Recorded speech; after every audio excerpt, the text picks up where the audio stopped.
او اللہ کے بندے، کیا جواب دو گے آقا کو کہ جو صرف ایمان کی دعوت لے کر غیروں میں پہنچے تھے، پتھر برسائے بے ہوش ہو گئے؟ ایسی تو کوئی پریشانی میرے اور آپ کے اوپر آئی بھی نہیں، صرف ویڈیو دیکھ کر کے گھبرا جاتے ہیں، صرف ایسے ایسے حالات دیکھ کر کے گھبرا جاتے ہیں اور اللہ کی مدد کا یقین چھوڑ دیتے ہیں کہ اب ہماری کوئی مدد نہیں کرے گا۔ اگر اس طرح کا یقین میرا اور آپ کا پیدا ہو گیا کہ اب ہماری مدد نہیں ہوگی، تو یاد رکھنا ہم ایمان والے نہیں بلکہ کافر ہو چکے ہیں۔ کیا ہو چکے ہیں؟ اگر اللہ کی مدد کا یقین ختم ہو گیا تو کیا ہو چکے ہیں؟ اگر اللہ کی طاقت کا یقین ختم ہو گیا تو کیا ہو چکے ہیں؟ اگر صرف دشمن کا خوف میرے اور آپ کے دل میں آ گیا اور اللہ کا کوئی خوف نہیں رہا تو میں اور آپ کیا ہو چکے ہیں؟ صرف نماز پڑھنے سے کچھ نہیں ہوگا۔ میرے بھائی ذرا اندازہ کرنا کس طرح کے حالات صحابہ اکرام پر آئے ہیں۔ اگر چاہتے تو منافق کی جماعت کے ساتھ جا سکتے تھے، اگر چاہتے تو نبی کو چھوڑ کر کے جا سکتے تھے، لیکن میرے رب نے ان کی خاصیت کیا بتلائی کہ وہ پریشانیوں کو دیکھ کر ان کے ایمان مضبوط ہوتے تھے۔ اگر میں اور آپ سمجھتے ہیں کہ صحابہ کی صفتیں آ جائیں تو پریشانیوں کو دیکھ کر اگر ایمان مضبوط ہوتے ہیں تو سمجھ لینا میں اور آپ صحابہ کے نقش قدم پر ہیں۔ اگر مصیبتوں کو دیکھ کر ایمان مضبوط ہوتے ہیں تو سمجھ لینا میں اور آپ صحابہ کے نقش قدم پر ہیں، اور اگر کمزور ہوتے ہیں تو سمجھ لینا ہم منافقوں کے نقش قدم پر ہیں، ہم مشرکوں کے نقش قدم پر ہیں۔ ارے تو میں مردوں کی بات کر رہا ہوں، صحابہ کی بات کر رہا ہوں، اس کے علاوہ اس غزوے کے اندر جو عورتوں نے کردار ادا کیے ہیں، میں آگے گفتگو کر رہا تھا کہ اللہ کے نبی نے ایک قلعے کے اندر عورتوں کو جمع کر دیا تھا، ایک قلعے میں ازواج مطہرات کو جمع کر دیا تھا۔ حضرت صفیہ فرماتی ہیں کہ میں اپنی عورتوں کو لے کر جب قلعے کے اندر موجود ہوں تو میں نے ایک یہودی کو قلعے کے اندر آتے ہوئے دیکھا۔ میں نے حسان بن ثابت سے کہا، حسان یہ مجھے مخبر لگتا ہے، لہٰذا اس کا کام تمام کر دو ورنہ یہ ہمارے بارے میں جا کر کے یہودیوں کو بتلا دے گا۔ حسان ابن ثابت چونکہ معذوری کا شکار ہیں، انہوں نے منع کر دیا، اے صفیہ میرے اندر اتنی طاقت نہیں ہے، اگر طاقت ہوتی تو میں نبی کے کندھے سے کندھا ملا کر ان ظالموں کا مقابلہ کرتا، کمزوری کی حالت میں تمہارے پاس آیا ہوں۔ حضرت صفیہ دیکھتی ہیں کہ حسان ابن ثابت کمزور ہیں، حضرت صفیہ اپنے خیمے کی لکڑی نکالتی ہیں اور لکڑی نکال کر اس یہودی کے سر میں پٹک کر کے مارتی ہیں، جس سے وہ وہیں ڈھیر ہو جاتا ہے۔ کیوں مارا گیا؟ کیوں مارا گیا؟ کہیں جا کر کے ہماری خبر نہ دے دے کہ عورتیں نبی کی وہاں موجود ہیں، صحابہ کی عورتیں اور بچے وہاں موجود ہیں۔ ہاں اگر یہ مخبر یہاں سے چلا جاتا تو شاید تمام عورتیں قتل کر دی جاتی، تمام بچے قتل کر دیے جاتے۔ حضرت صفیہ نے ایک لکڑی اٹھا کر اس کے سر میں زور سے ماری ہے، وہ وہیں ڈھیر ہو گیا۔ حسان سے کہتی ہے اس کا سامان اتار لو، حضرت حسان کہتے ہیں مجھے سامان کی ضرورت نہیں۔ حضرت صفیہ فرماتی ہیں میں نے اس یہودی کی گردن کو اتارا اور اتار کر کے قلعے سے باہر پھینک دیا، زمین پر پھینک دیا۔ اب دشمنوں کو یہ اندازہ ہو گیا کہ اندر صرف عورتیں نہیں ہیں بلکہ ان کے ساتھ فورس بھی ہے جس نے گردن اتار کر کے نیچے پھینکی ہے۔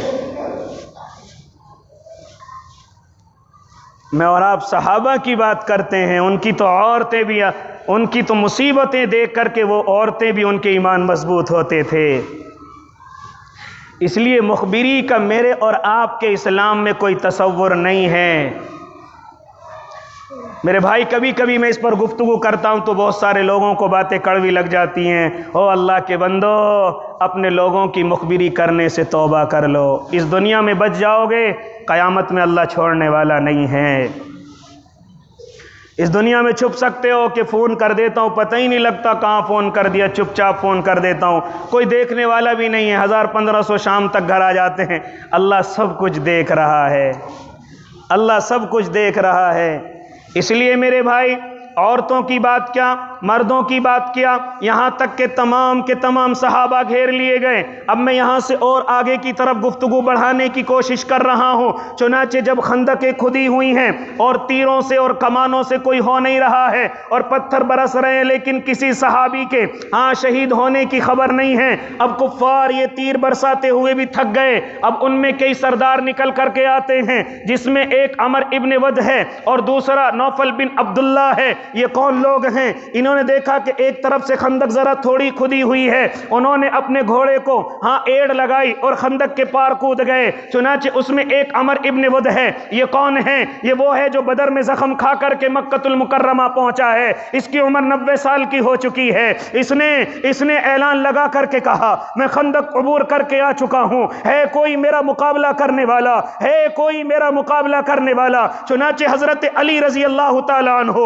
جو اللہ کے شیر کہے جاتے ہیں وہ کھڑے ہوتے ہیں، ہاں تیرا مقابلہ علی کرے گا۔ اللہ کے نبی فرماتے ہیں اے علی وہ عمر ابن ود ہے۔ یہ کہہ کر کے حضرت علی بیٹھ جاتے ہیں۔ دوبارہ پھر آواز دیتا ہے، حضرت علی پھر بول جاتے ہیں، دوبارہ پھر آواز دیتا ہے، حضرت علی پھر کہتے ہیں ہاں میں علی ابن طالب ہوں۔ چنانچہ اللہ کے نبی کہتے ہیں اے علی وہ عمر ابن ود ہے، ماں مکے کا بڑا سردار ہے، مکے کا بڑا طاقتور ہے۔ ہاں تو حضرت علی اللہ کے نبی سے کہتے ہیں یا نبی اللہ میں جانتا ہوں وہ عمر ہے لیکن میں بھی اللہ کا شیر ہوں۔ اللہ کے نبی نے جب یہ دیکھا تو اجازت دے دی، جاؤ علی اس کا مقابلہ کرو۔ چنانچہ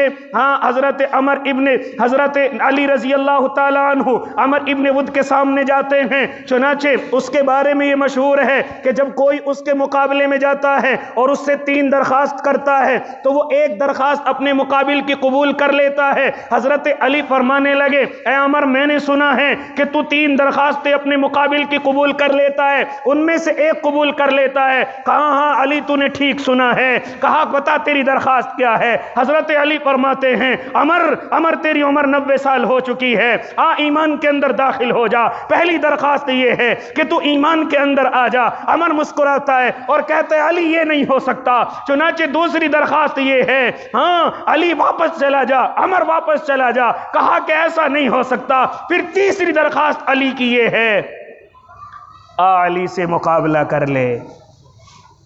کیا ہے؟ علی سے مقابلہ کر لے۔ عمر مسکرانے لگتا ہے او بچے تجھ سے کوئی بڑا جوان ہو تو آ جا، میں تجھے مارنا نہیں چاہتا، میں تجھے قتل کرنا نہیں چاہتا۔ حضرت علی فرماتے ہیں تو نہیں چاہتا لیکن میں تجھے قتل کرنا چاہتا ہوں۔ میں نے تیرے سامنے 3 درخواستیں رکھی لیکن تو نے ایک نہ قبول کی، تیسری تو قبول کر لے۔ جب حضرت علی نے یہ کہا کہ میں تجھے چاہتا ہوں، چنانچہ اس نے ایک تلوار کا وار کیا، حضرت علی نے روک لیا۔ وار اتنا سخت تھا کہ تلوار اس کے اندر گھس گئی، نکلی جیسے حضرت علی کے پیشانی پر آ کر لگی۔ وہ زخم لگا ہوا ہے، بعد تک بھی ان کو ذوالقرنین کہا جاتا تھا۔ کیوں کہا جاتا؟ ان کے پیشانی پر 2 نشان تھے زخم کے، ایک تو یہی عمر ابن ود کا اور دوسرا ابن ملجم کا لگا ہوا تھا۔ یہ 2 زخم اس کے نشان ان کی پیشانی پر لگے ہوئے۔ خیر اس نے وار کیا، وار حضرت علی نے روکا، دوسرا وار جیسے ہی حضرت علی نے کیا اس کے شانے کو چیرتا ہوا تلوار نیچے گری اور وہ زمین پر ڈھیر ہو گیا۔ حضرت علی نے نعرہ لگایا اللہ اکبر، صحابہ سمجھ گئے کہ علی کامیاب ہو گئے۔ نوفل بن عبداللہ اس نے بھی کودنے کی کوشش کی لیکن خندق میں کود گیا، گردن ٹوٹ گئی، وہیں پر ختم ہو گیا۔ صحابہ نیچے اترے، اس کی گردن ٹوٹی ہوئی ہے، بولنے کی کوشش کرتا ہے، بولنے کی کوشش کرتا ہے۔ کہا کہ مجھے اس طرح تیروں سے نہ مارو، مجھے عزت والی موت دے دو۔ صحابی اترے اور اتر کر کے اس کی گردن اتار دی۔ یہ اس وقت عزت کی موت سمجھا جاتا تھا۔ کفار کہتے ہیں اللہ کے نبی ہم 10,000 درہم دیتے ہیں، یہ لاش ہمیں واپس کر دو۔ اللہ کے نبی نے کہا تمہاری دیت بھی خباثت سے بھری ہوئی ہے اور تمہاری لاش بھی خبیث ہے، لہٰذا ہم تم سے دیت بھی نہیں لیتے، اپنی لاش کو اٹھا کر کے لے جاؤ۔ لیکن یہ خندق پار کر کے جو 2-4 کافر آ گئے تھے ان کا مقابلہ ہو گیا، پھر تیروں کی برساتیں ہوئی ہیں، اللہ کے نبی اور صحابہ تمام گھبرائے ہوئے ہیں، یہاں تک کہ 4 نمازیں قضا ہو چکی ہیں۔ اس کے بعد اللہ رب العزت نے جو میں نے خطبے کے اندر آیت پڑھی ہے کہ جب دیکھا کہ ایمان الگ ہو چکا ہے، منافق الگ ہو چکا ہے، پھر اللہ رب العزت نے اپنے وعدے کو پورا کیا۔ کیا وعدہ؟ یا ایھا الذین آمنوا اذ جاءتکم جنود فارسلنا علیہم ریحا وجنودا لم تروها وکان اللہ بما تعملون بصیرا۔ مقابلہ نہیں ہو سکتا ان لوگوں کا، لہٰذا اللہ رب العزت نے سردیوں میں ایک ٹھنڈی ہوائیں چلائی ہیں، ہوائیں چلائی، پھر اس کے بعد وہ جنود لم تروہا، ہاں اپنے فرشتوں کی فورس زمین پر بھیجی ہے جو صحابہ اور انبیاء اپنی نبی اپنی آنکھوں سے دیکھ رہے ہیں۔ یہ مدد اللہ رب العزت نے بھیجی ہے۔